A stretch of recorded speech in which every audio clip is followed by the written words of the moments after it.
ये recording copyright अधिनियम द्वारा सुरक्षित है या अन्य किसी रूप में इसका प्रयोग करना कानून द्वारा सख्त मना है। Please help me welcome on the stage Mr. Anil Naran.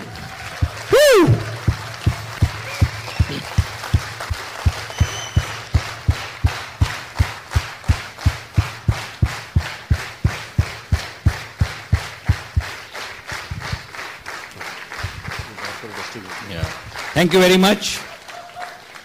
Good evening, ladies and gentlemen. बहुत ही जबरदस्त शहर चंडीगढ़ और बहुत ही जबरदस्त लोग और बहुत जबरदस्त बिजनेस। आज बिजनेस की बात होगी, कुछ अपने बारे में बात होगी, कुछ सराउंडिंग्स की बात होगी। हम लोग बात करेंगे ये क्या बिजनेस है और क्यों इसको लोग करते हैं सारी दुनिया में, क्या हो रहा है इस बिजनेस के अंदर, किस तरह इसको बिल्ड किया जाता है। तो उमाकांत जी ने आपसे एक बड़ा अच्छा सवाल पूछा था, आप में से कितने लोग पहली बार इस तरह की मीटिंग अटेंड कर रहे हैं? क्या मैं भी एक बार देख सकता हूं लोगों को दोबारा जो फर्स्ट टाइम इस बिजनेस मीटिंग में आए हैं, इस तरह की मीटिंग में? ऑलराइट, चारों तरफ कुछ कुछ लोग हैं। ऑलराइट, मैं थोड़ा सा आपको अपने बारे में बता दूं। मैं सिविल इंजीनियर हूं। हम लोग होशियारपुर को बिलोंग करते हैं, अभी मोहाली में सेटल्ड हैं यहीं पर। मेरे फादर प्रोफेसर थे। मैंने थापर कॉलेज पटियाला से ग्रेजुएशन किया और उसके बाद मैंने जॉब करी। 15 साल मैंने नौकरी करी है टोटल और पिछले 11 साल से ज़्यादा इस बिजनेस में हो गए हैं। और पहला एक साल करीब 1 साल मैंने इस बिजनेस को पार्ट टाइम बिल्ड किया था जॉब के साथ, और 1 साल के बाद मैंने जॉब को छोड़ दिया था। और पिछले 10 साल से ज़्यादा मैं सिर्फ इस बिजनेस के अंदर अपना समय लगाता हूं और जो भी कुछ हम हैं अभी इस बिजनेस के थ्रू हैं। मैंने जब ये बिजनेस पहली बार देखा था तो बहुत सारे डाउट थे मन में, कुछ चीजें समझ में आई थी और वो जो समझ में आया था उसी को समझ के मैंने इस बिजनेस को ज्वाइन करने का डिसीजन लिया किसी तरह से। अब जब हम वापस जाके देखते हैं तो जो वहां पे समझ में आया था वो कुछ भी ट्रू नहीं है एक्चुअली।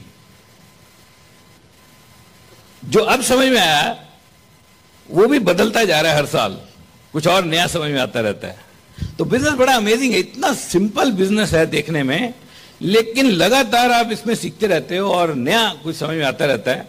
तो बड़ी हैरानी होती है कि उस वक्त जो मेरी इंफॉर्मेशन थी वो सारी गलत थी, जो मेरे को समझ में आया था वो भी सही नहीं था, लेकिन मैंने जो डिसीजन लिया वो ज्वाइन करने का लिया वो सही डिसीजन हो गया। तो क्या हुआ मेरे साथ, बेसिकली हुआ क्या कि I could take a right decision based on a wrong information, wrong understanding, गलत समझ से सही फैसला ले लिया। आज हमें बहुत सारे लोग मिलते हैं जिन्हें इस बिजनेस की पूरी सही नॉलेज है, काफी हद तक सही जानते हैं, जो हम तब जानते थे उससे बहुत अच्छा जानते हैं। उन्हें पता है इस बिजनेस में सामान बिकता है, लोग पैसा कमाते हैं, उन्होंने कुछ प्रोडक्ट यूज किए हुए हैं, सब कुछ पता है, लेकिन सही इंफॉर्मेशन के साथ वो फैसला क्या लेते हैं कि मेरे को ये नहीं करना क्योंकि मैं इसको कर नहीं पाऊंगा। कुछ उनके माइंड में ये बातें आ जाती हैं कि मैं इसको नहीं कर पाऊंगा, किसी वजह से कुछ डाउट्स आ जाते हैं और उनको लगता है होगा नहीं, क्योंकि अगर पता लग जाएगा तो सभी कर लेंगे। अगर लगता है होगा नहीं और वो कहते हैं ज्वाइन क्यों करना, लॉस तो है नहीं कुछ भी, फिर भी वो ज्वाइन करने से डरते हैं। बड़ा ही अमेजिंग है।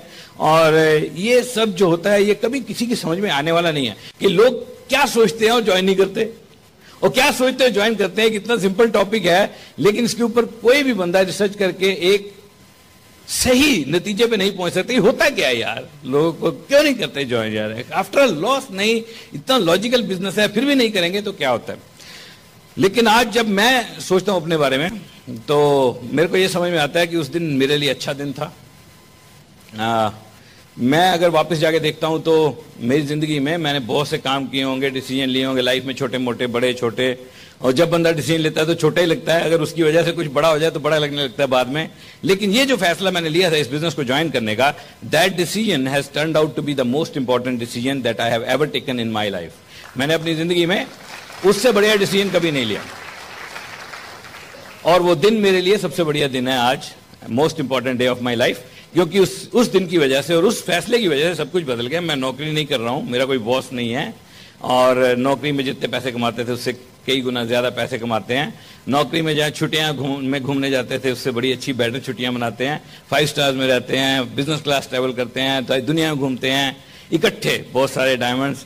अभी फिर हम लोग जाने वाले हैं 19 तारीख को फिर से वियतनाम, फिर वियतनाम के बाद पेनांग, बहुत से लोग पेनांग जाएंगे, वियतनाम भी बहुत से लोग जाएंगे, फिर उसके बाद वापस आएंगे, फिर जाएंगे ऑस्ट्रेलिया, गोल्ड कोस्ट, डायमंड्स जाएंगे, और फिर ये घूमते रहते हैं। फिर हमारे पेरेंट्स हमारे साथ गए, मेरे पेरेंट्स, मेरे वाइफ के पेरेंट्स, हमारे बच्चे, वो सब गए बाहर, 5 स्टार्स में रहे। तो बड़ा एक्साइटिंग था वो टाइम जब उनको हमने बोला कि आप हमारे साथ जाओगे। बोले पासपोर्ट ही नहीं है, तो उनके पासपोर्ट बनवाए, पासपोर्ट बन गए, टिकट्स आ गई, तो उनको बोला तैयारी कर लो। तो पूछने लगे क्या क्या लेके जाना है, टॉवल्स लेके जाने हैं, क्या लेके जाना है। तो जो जैसे यहाँ पे रहते हैं तो उनको कोई पता नहीं 5 स्टार कैसा होता है, तो वो भी 5 स्टार्स में रहे। तो जब हम लोग 5-6 दिन रहे इकट्ठे, तो उसके बाद मेरी डॉटर उनकी इंटरव्यू करने लग गई वीडियो लेके। तो मेरे फादर को पूछ रही है वो, उसमें एक वीडियो हमारे पास, आपको कभी दिखाएंगे। तो मेरे फादर कहते हैं कि हम कभी सोच भी नहीं सकते थे दुनिया में ऐसा हमारे साथ हो सकता है। और वो कहने लगे I was feeling as if I am in heaven not in earth, मेरे फादर ने कहा। तो एक दिन जब हम वहां पे थे अपनी फैमिली के साथ, हमारे पेरेंट्स के साथ, हमारे पेरेंट्स को एक सूट मिला रहने के लिए, हमारे बच्चों को एक सूट मिला रहने के लिए, एक हमारे पास, हमारे 3 सूट थे आसपास। तो एक दूसरे के सूट में घूमते रहते थे, कभी उधर घुस गए, उधर घुस गए, उधर घुस गए। तो एक दिन हमने बोला चलो बीच में घूमने चलते हैं। हमारे फादर कहने लगे मैं नहीं जाऊंगा। तो हमने बोला ठीक है, रेस्ट करेंगे शायद। तो वो रह गए, तो हम लोग चले गए। तो हम लोग वापस आए, हमने पूछा आपने क्या किया 2 घंटे। तो बोले मैंने ये जो टब है ना, ये पूरा पानी से भर लिया और उसमें पूरी फोम बनाई। मैं एक मूवी में देखा था, फिर उसमें मैं लेटा रहा।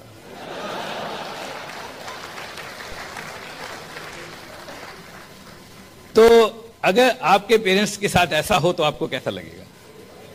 It will be unbelievable. Everybody wants to do that, right? तो हम लोग बात करते हैं ये ऐसा कौन सा बिजनेस है जिसने ये सब कुछ देने की पावर है? ऐसा क्या है इस बिजनेस में, और लोग क्यों और कैसे इस बिजनेस को करते हैं? एक्चुअली दुनिया में जितने लोग हैं सभी लोग कुछ ना कुछ काम कर रहे हैं और पैसा कमाते हैं। वो तो एक बेसिक काम ही है ना, पैसा कमाना जरूरी है, सब लोग पैसा कमाते हैं। और जितना कोई पैसा कमाता है उसी हिसाब से उस पैसे को वो यूटिलाइज कर लेता है। जितना कमाएगा उतना यूज कर लेगा। कोई बंदा 5,000 कमाता है, वो 5,000 में उसका गुजारा चल रहा है। कोई बंदा 50,000 कमाता है, उसका 50,000 में गुजारा चल रहा है। कोई 5 लाख कमाता है, उसका 5 लाख में गुजारा चल रहा है। कोई 5 करोड़ कमाता है महीने का, वो 5 करोड़ में चल रहा है। लेकिन जितना पैसा कमाते हैं उस हिसाब से अपना लाइफस्टाइल सेट कर लेते हैं, या 5,000 हो या 500 करोड़ हो, डजेंट मैटर कहां जाता है वो पैसा। सबसे इंपॉर्टेंट चीज हम सब लोगों के लिए क्या होता है? हाउस, एक घर है। तो इनकम के हिसाब से हम लोग एक घर में रहते हैं। जिसकी इनकम छोटी है वो छोटे घर में रहेगा, बड़ा सिंपल है ना। जिसकी इनकम बड़ी है बड़े घर में रहेगा। सबसे पहला इंडिकेशन है ना, हम लोग जब किसी का घर देखते हैं तो हमें थोड़ा आइडिया होता है कैसी इनकम होगी इसकी, राइट? दूसरी इंडिकेशन कहां से आती है? व्हीकल। एक गाड़ी है सबके पास, ट्रांसपोर्ट जाना तो पड़ेगा कहीं ना कहीं, घर में तो रह नहीं सकते पूरा दिन। तो किसी के पास तो मोपेड होगी, किसी के पास एक्टिवा होगा, किसी के पास मारुति होगी, किसी के पास उससे बड़ी कार कोई एंड है। अभी अभी कौन सी गाड़ी लॉन्च हुई है आपको मालूम इंडिया में? अभी रिसेंटली, हाँ नहीं, अभी पोर्श लॉन्च हुई रिसेंट, अभी 3 दिन पहले। उसके 3-4 मॉडल लॉन्च हुए। द बेस मॉडल जो है वो 1.41 करोड़ का है बेस मॉडल, और जो उसी का टॉप मॉडल है 2.01 करोड़ का है, 2 करोड़ 1 लाख का। कितनी गाड़ी बेचना चाहते हैं आपको पता है इंडिया में? वो क्या टारगेट है कंपनी का? 80 कार्स इन ईयर। एक साल में 80 गाड़ी बेचना चाहते हैं सिर्फ। तो बड़ी हैरानी की बात है कि इतनी टॉप एंड कार है, 100 करोड़ से ज्यादा लोग हैं, उनका टारगेट ही 80 कार बेचने का है।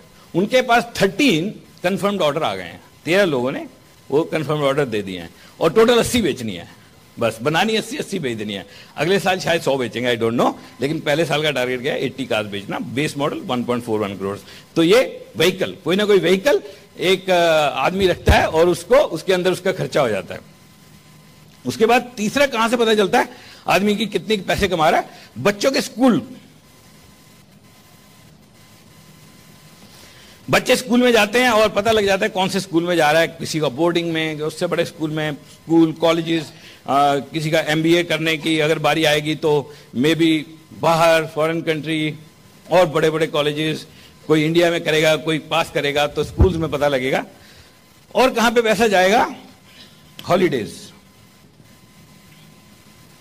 छुट्टियां मनाई जाएंगी, छुट्टियां आएंगी, हर आदमी घूमने की कोशिश जरूर करता है, चाहे जितने भी पैसे कमा रहा हो, अनलेस बहुत ही अगर हम उस लेवल पे चले जाएं कि जहां पे गुजारा ही नहीं चल रहा तो अलग बात है, वरना चाहे जितना भी, चाहे लोग 10,000 रुपये महीना भी कमाते हैं तो प्लान करते हैं यार कभी तो घूमने जरूर जाएंगे छुट्टियां बच्चों के साथ। कुछ लोग रिश्तेदारों के यहाँ जाएंगे, कुछ लोग हिल स्टेशन पे जाएंगे, और कुछ लोग आजकल फॉरेन ट्रिप्स भी बहुत लोग जाते हैं। इसके अलावा क्या करेगा? चैरिटी, और अपनी कई बार फैमिली होती है, पेरेंट्स, उनको सपोर्ट करेगा। कहीं पैसा देना पड़ेगा जो उसके घर में नहीं लगेगा। कुछ लोग चैरिटी करते हैं, कुछ फैमिली को सपोर्ट करते हैं, पेरेंट्स को देते हैं, ब्रदर्स को कई बार देना पड़ता है। कई बार बड़ा हो बंदा तो घर में अनमैरिड अगर हो उसमें खर्च हो जाते हैं वगैरह वगैरह, तो कुछ पैसे यहां लगते हैं और कुछ पैसा फिर सेविंग्स। हर आदमी चाहता है कि यार थोड़ी बहुत बचत हो, सेविंग हो, क्योंकि कभी ना कभी जरूरत पड़ जाएगी, राइट? तो सेविंग भी कई तरह की है। बंदा शॉर्ट टर्म कुछ सेविंग करना चाहता है, जो जल्दी कुछ खरीद लूंगा एक साल में, कुछ मीडियम टर्म सेविंग करना चाहता है, आगे चल के कुछ खरीदना पड़ेगा, कुछ लॉन्ग टर्म भी हर आदमी सोचता है। तो ये सारा कुछ इनकम के हिसाब से होता है, जितनी इनकम है वो सारी खर्च हो जाएगी। अब जब आदमी कोई भी ये सब इनकम कमा रहा है और खर्चा कर रहा है, तो वो अचानक ही जब अपने घर में रहता है तो कुछ मैगजीन्स पढ़ेगा, कुछ सीरियल देखेगा टीवी में, कुछ दूसरों के घर देखेगा, कभी कहीं से निकलेगा तो उसके दिल में कुछ आता है यार मैं कुछ एडिशन करूं। कोई तो पुराने घर में ऐड करना चाहता है, कोई घर चेंज करना चाहता है, कोई कहता है यार मैं इस घर में ये चेंज कर दूं, कोई कहता है फर्नीचर चेंज कर दूं। तो एक बहुत बड़ा हर एक के माइंड में कुछ ना कुछ घर के मामले में चलता रहता है कि यार आगे जाके हम ये लाएंगे, ये करेंगे, कोई छोटे से छोटा में भी चिमनी लगाएंगे, में भी बेड चेंज कर देंगे, में भी घर नया बना लेंगे। लेकिन हर किसी के दिमाग में कोई ना कोई और कहता है यार ये जो बड़ा घर है ये मेरा नहीं हो सकता।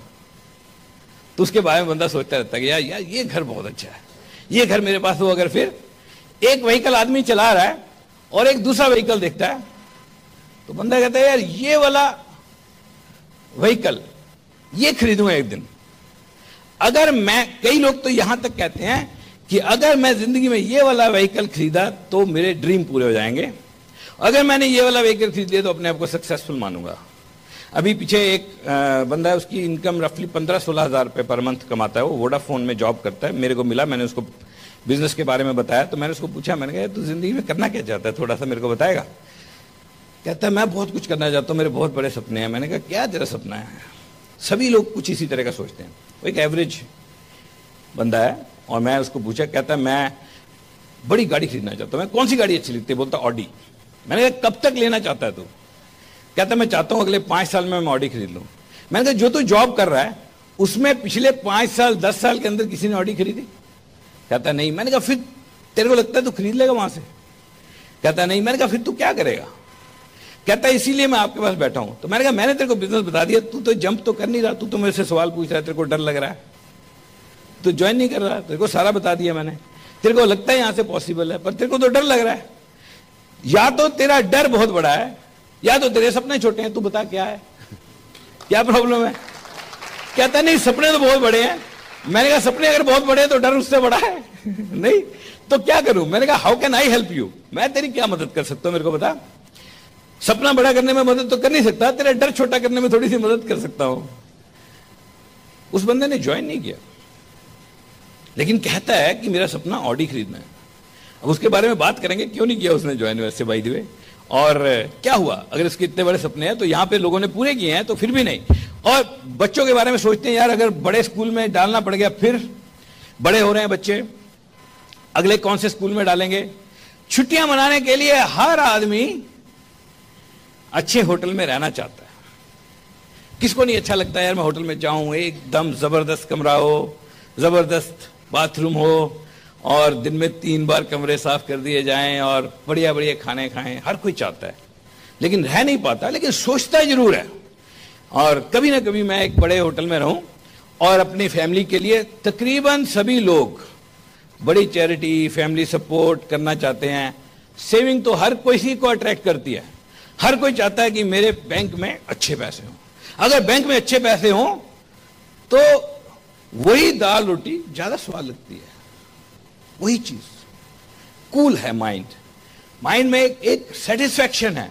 पैसा कमाने से बंदे का सेल्फ रिस्पेक्ट बढ़ता है।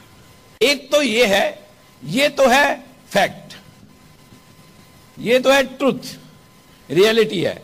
लेकिन एक सर्कल बाहर बन गया,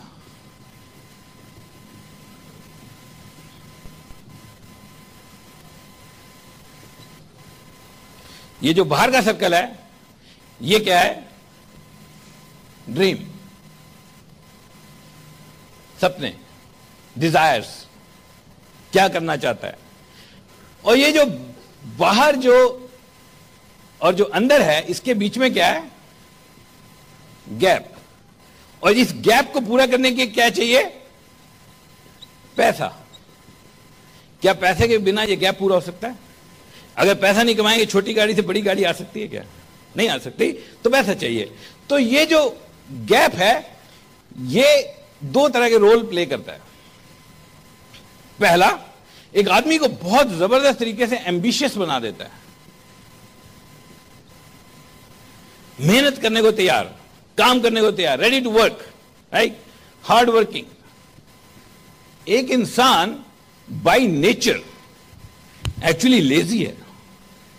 नहीं, अगर छुट्टी हो तो कोई उठता ही नहीं, सोने का मन करता है ज्यादा लंबा, और अगर काम पे जाना हो तो टाइम पे उठता है। तो इंसान लेजी है, तो उसको एक्शन में कौन लेके आता है? ये ड्रीम्स, ये डिजायर्स, एक बड़े होने की इच्छा, जिंदगी में कामयाब बनने की इच्छा, सक्सेस पाने की इच्छा, और ये चीजें सब एम्बिशियस बना देती हैं। और दूसरी तरफ सवाल आते हैं मन में, can I do it? What should I do? करें तो क्या? अब सवाल, सबसे बड़ा सवाल है कि एक तो काम मैं कर रहा हूं, करें क्या? इसी सारे सिस्टम को देखते हुए अगर दुनिया में 100 लोगों को पूछा जाए कि जो आप कर रहे हो क्या उसके साथ कुछ और करना चाहते हो, तो कितने % लोग कहेंगे कि हां मैं करना चाहता हूं? आप जानते हो? अगर सिंपल सवाल पूछा जाए, अपने किसी क्लोज बंदे से आप पूछे, यार जो कर रहे हो उसके साथ कुछ करना चाहोगे, तो बहुत ज्यादा परसेंटेज, मे बी 80% से ज्यादा, मे बी 90% से ज्यादा लोग कहेंगे हां मैं कुछ करना चाहता हूं। आमतौर पे जब ब्रदर्स, कजन्स, क्लोज रिलेशन जब आपस में मिलते हैं, और बातों के साथ साथ एक बात और होती है, और फिर आजकल क्या कर रहे हो? मतलब क्या? पता ही है ना, जॉब कर रहे हो, और क्या कर रहे हो? मतलब क्या? मतलब क्या है कि everybody aspects that you must be doing something other than your primary work. मतलब जो आप कर रहे हो उसका कुछ और जरूर कर रहे होगे, क्योंकि जिंदगी में आप भी तो कामयाब होना चाहते हो। आज के दिन में आपको कोई बंदा नहीं मिलेगा, बहुत रेयर है कि कोई बंदा मिले जो कहे कि एक्चुअली कहे कि जो गाड़ी है मैं उसी में सारी जिंदगी काट दूंगा और गाड़ी चेंज नहीं करूंगा, या जो घर है उसी में घर सारी जिंदगी काट दूंगा, घर चेंज नहीं करूंगा। सब आदमी आगे बढ़ना चाहते हैं। तो एक सवाल होता है, जो आप कर रहे हो उसके साथ और क्या करें? इसका मतलब और फिर आजकल क्या हो रहा है? और कुछ नहीं यार, देख रहा हूं। तो मेरे फादर जब मेरे चाचा से मिलते थे तो वो भी यही बात करते थे। मेरे फादर जॉब में थे, वो भी जॉब में थे। जब भी शादियों में मिलते थे हमने उनको ये बात करते सुना, लेकिन दोनों में से किसी ने भी कुछ खास किया नहीं। मेरे चाचा ने ट्राई किया कुछ कुछ। तो ये मतलब बंदा कहता है हां, लेकिन अब ये है कि मोर देन 90% से ज्यादा लोग कुछ और करना चाहते हैं। लेकिन सवाल ये है कि कितने % लोग एक्चुअली जिंदगी में अपने काम के साथ कुछ और करके कामयाबी पाते हैं? तो उसका जवाब क्या है? हार्डली 10% से भी कम। अब ये बड़ा टेढ़ा सवाल हो गया। सभी लोग कुछ करना चाहते हैं पर कर नहीं पाते, तो कारण क्या है? क्या कारण है कि लोग कुछ काम नहीं कर पाते हैं लेकिन करना चाहते हैं? उसका जवाब यह है कि लोग ढूंढते हैं। क्या ढूंढ रहे हैं? सभी लोग ढूंढ रहे हैं कुछ ना कुछ काम जिसको करके कुछ पैसे कमाए जा सके। लेकिन कुछ सवाल है उनके मन में। वो सवाल क्या है? सबसे पहला सवाल यह है, कोई ऐसा काम मिले जो 100% जेन्युइन हो, जिसमें इन्वेस्टमेंट विद इन रीच हो, मेरी रीच के बीच में हो, रिस्क कम हो, नॉमिनल हो, जिसमें कोई सपोर्ट अवेलेबल हो। और सबसे बड़ा सवाल रहता है जो मेरे जैसे लोग करते हो। कोई भी व्यक्ति इस रिकॉर्डिंग में बताए गए तरीकों की कार्यक्षमता का आश्वासन नहीं दे सकता कि ये निश्चित रूप से आपके लिए काम करेंगे। फिर भी हमें विश्वास है कि इसमें बताए गए तरीकों की सहायता से आप एक मजबूत और लाभदायक बिजनेस बना सकते हैं। आपकी सफलता के अवसर बढ़ सकते हैं।